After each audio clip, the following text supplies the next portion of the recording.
Still, right, perfect. Yeah, my name is Thomas Weibler from Flex Optics, and I got the honor to have now a presentation in the last final session about a really hardware-related topic. So imagine it's all about about building a network, and when you want to build a network, the smallest unit you have two nodes, and the challenge is, if you want to connect those two nodes, you need components, building blocks, especially like cables, fiber optic cables, or even RJ45 cables. And you need transmission units, and that's the talk about mainly, about transmission units. Don't get afraid, it's a little bit high school physics, nothing much more. These transmission units look like this. This is an optical transceiver. Tiny, nice shape. And the great thing about this one, this is for example an SFP Plus, which is a small form factor pluggable. It was agreed by a couple of vendors and manufacturers to say, well, we want to have the same dimensions, the same physics, and also the same electrical interface, because we want to have them interoperable. And these people call themselves the multi-source agreement. Some people also say it's a standard, but it's not an official group saying that it's a standard. So it's an agreement that these modules, which are used as a transmission unit, have the same housing and electrical interface. What do I do within Flex Optics? I'm a co-founder there, and also day by day I work with transceivers, look into the innards, and that's what I'm going to show you now. So when we rip up a transceiver and look inside, there are a couple of components, and I'm a little bit colorblind, so I need a green one. There are mainly three parts in there. We got the electrical side, which communicates with our host and gives back to our router or switch what kind of transceiver is plugged in, what kind of capabilities this transceiver has. The second component is a microcontroller unit within the transceiver, which stores all that information, but also has some other function. It does control the optical engines or the optical component, which are a receiver and a transmitter. And that's also where this artificial world transceiver is coming from. It's transmit and receive combined, and you get a transceiver. That's basically it. On the MCU, I'm going to talk at the end of that talk, but for now we stick to the receiver and transmitter, and we take two important things or of optical characteristics of a transmitter and a receiver. But before I jump in, it's really important to know what is light. So light is basically, we have a really great light source, which everyone knows of us. We don't see it now, but it's the sun.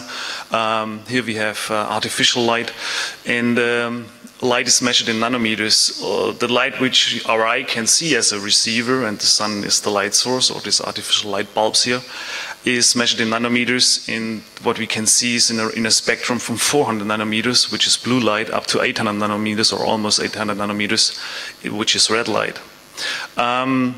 For a transmitter, it's a little bit different, or a transmitter in optical networks, it's a little bit different. We start basically at 850 nanometer for a 10 gig SR application, and go up to 1600 nanometers for colored CWDM, but more later there. So that's really one important thing. The laser or the transmitter matters what kind of light is emitted, what kind of color of light is emitted from that laser. And the second fact is, or the second important thing about optical transmission systems is the receiver side. The receiver has a really nice capability, similar like our eye. Our eye can capture all kind of light, a broad spectrum, and an optical receiver can also do the same. It can capture a broad spectrum of light and detect the signal in that spectrum. So starting from, for example, from 1260 nanometer up to 16 nanometer, 1610 nanometer, it can capture all the light and still detect the signal. And these two characteristics, so that our transmitter can be really precise what kind of light is emitting the transmitter, and our receiver, which is for the broadband, is really important now for the upcoming slides, and also why transmission systems are working the way they are working today. So that's a setup which I'm pretty sure everyone knows. You use it day by day, and the reason why it's working is pretty simple. You get a transmitter on the left side, and you get a fiber, and this transmitter is, for example, emitting orange light, and this orange light is hitting the receiver on side A, on side B on the other side, and it's going to be detected. The same happens from side B, the transmitter emitting light over a second fiber, getting to the receiver on side A, and we got a link, we got a span, and data can flow from A to B and B to A. Pretty straightforward. Now, when we think about what I said before on the previous slide, we have a transmitter which we can really be specific on the light which he is emitting, then we can reduce the amount of fibers. We can only have one. How does this work? We have a transmitter still with emitting orange light going through that fiber, but now, instead of hitting the receiver directly, it's going to hit a filter. The filter is similar like sunglasses you put on when you look into the sun, which you shouldn't, but it just filters a certain amount of light out, even a certain spectrum. The same does an optical filter, so it only allows, this filter here on side B, only allows the orange light hitting the receiver. The receiver doesn't care, because it can take all kind of colors. It's a broadband receiver. On the other side, we got the green light now, and that's different compared to the previous light. We got a green light going through that fiber and hitting a green filter. And that green filter, again, only allows the green light going through to the receiver on side A. Now, that's pretty straightforward. We got filter, we got green and orange lasers, but why does this work on a single fiber? And that's the great thing about waveforms. Waveforms which you have in the ocean, for example, or wave on audio waves, and the same applies for light. They don't interfere with each other, so they overlap, but they don't influence each other, and that's pretty cool. So we can put them on the same media without interference each other. Now, moving forward and think, okay, we only have two colors now, we can extend this.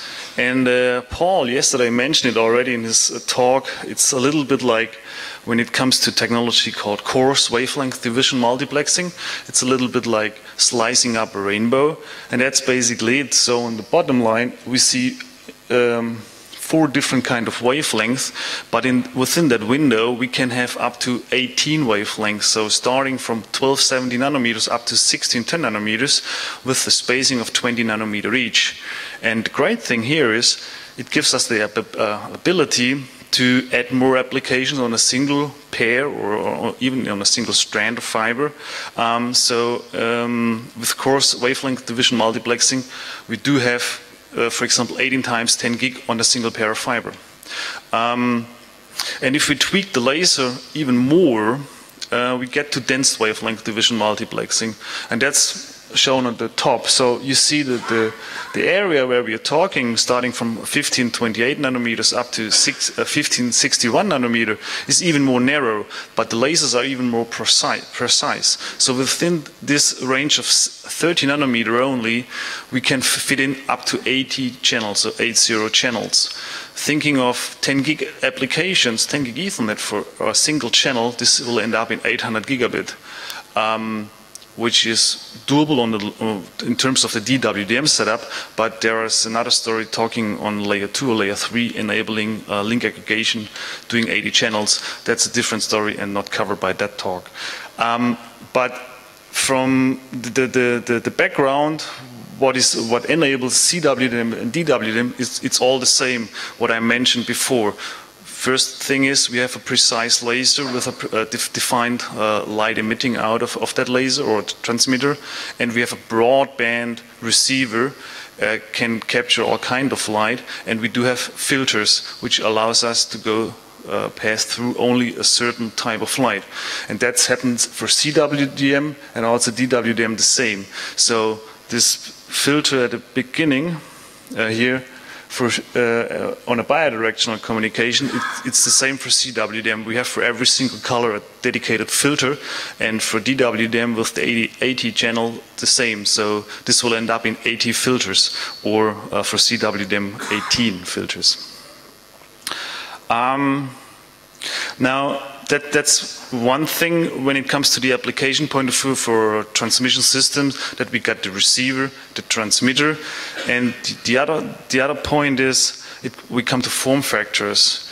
And the first form factor I introduced at the beginning of that presentation is the small form factor pluggable, but there are other form factors out there as well to enable your application or to enable your links between different devices.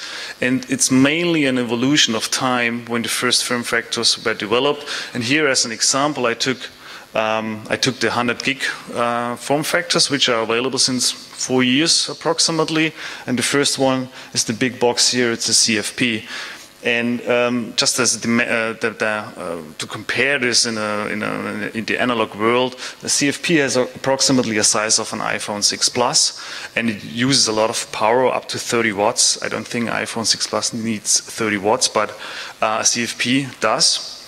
And with the time, this working group for the CFP improved the technology in there, got to the CFP2, you see it's half the size, and then moved on to the CFP4, even again half the size. In parallel, there was another working group working on a 100 gig form factor, which is the QSFP28, and this is the same people developed in the past the SFP form factors, and now they developed the QSFP28 form factors. As you can see, this one was developed way later than this one, so this guy is approximately 3 to 4 years old, and since 3 years available on the market. In the middle, I missed one thing. It's a CPAC. It's also a 100 gig one, but it's really proprietary, and it was difficult for me even to get a picture of that proprietary one. Only one vendor used it, so it's not really an option when it comes to use transceivers in different type of systems. Looking at the form factors, this gives also a good picture on the current market, what we see out there. We had yesterday the talk from Andrew about basically all ports are 10 gig ports now. There's no 1 gig any longer. I see the same picture. I don't have 10 gig on my slide either. But let's start at the latest stuff. So currently 400 gig is in development. I haven't seen it physically yet or personally yet. And oh yeah, there will be new form factors coming out. So the mess keeps on going. There is a form factor called QSFP28 double density. It's the same size of a QSFP28, but even more lanes coming in there. And a new one is introduced in OSFP. We will see what's going to be in there. You also see something interesting when you look at 200 gig transceivers coming up. Also a new form factor, CFP8. So it's even new development there. And here you see that the CFP family is always ahead in development. So they have the big advantage, this working group. They can consume more power, they can dissipate more heat, and they have bigger sizes available. And on the, that's great, but it's even more complex. So when you look inside a CFP, it's way more complex than a QSFP28, for example. These start to become available now. But the mature technology for 100 gig is QSFP28. It's available, it's there, and if you want to deploy 100 gig, it's based on QSFP28. It has really a nice port density. At the talk from Attila today, we heard 100 gig ports. This will end up, for example, in 32 100 gig ports on 1U. That's pretty nice port density. And for 10 gig, the SFP Plus is that's the form factor I introduced at the beginning. That's the form factor which is running in high volumes, which is cheap, available, and doable. And finally, I don't want to talk any longer about XenPack. And for XFP 10 gig, well, they are still around, but I haven't seen new installations based on XFP, because all major vendors building line cards now even have SFP Plus based line card to doing 10 gig. Yeah. So we got the optical components as a criteria for transmission system. We got the form factor, depending on what kind of application you want to do, and then and what I didn't say it explicitly, but these transceivers have the nice benefit they are pluggable. And from that MSA's working group, they had the intention that those pluggable modules can be interoperable in different systems. So we have the same housing, we have the same electrical interface, we want to plug them into different systems, but there's still that microcontroller in there which needs sometimes a little bit to be tweaked, that it's going to be, that it allows the host to recognize the transceiver, basically. And that's the third component, compatibility. That's where we specialized in, and therefore we developed the Flexbox. It's a tiny device, a USB device with different form factors, starting with QSFP28 or SFP Plus down there, up to CFP and CFP2 and 4, making it possible to change the microcontroller inside of a transceiver to be compatible for modern host, and also taking that transceiver out and plug it into another host system, being more compatible. We do this quite successful in the last couple of years. We have more than 40,000 compatibilities available with a small crowd of people, only around 40 people. And well, there's some new things going on at Flex Optics, but let's leave space for the next SAFNOC and not for now. Thank you very much.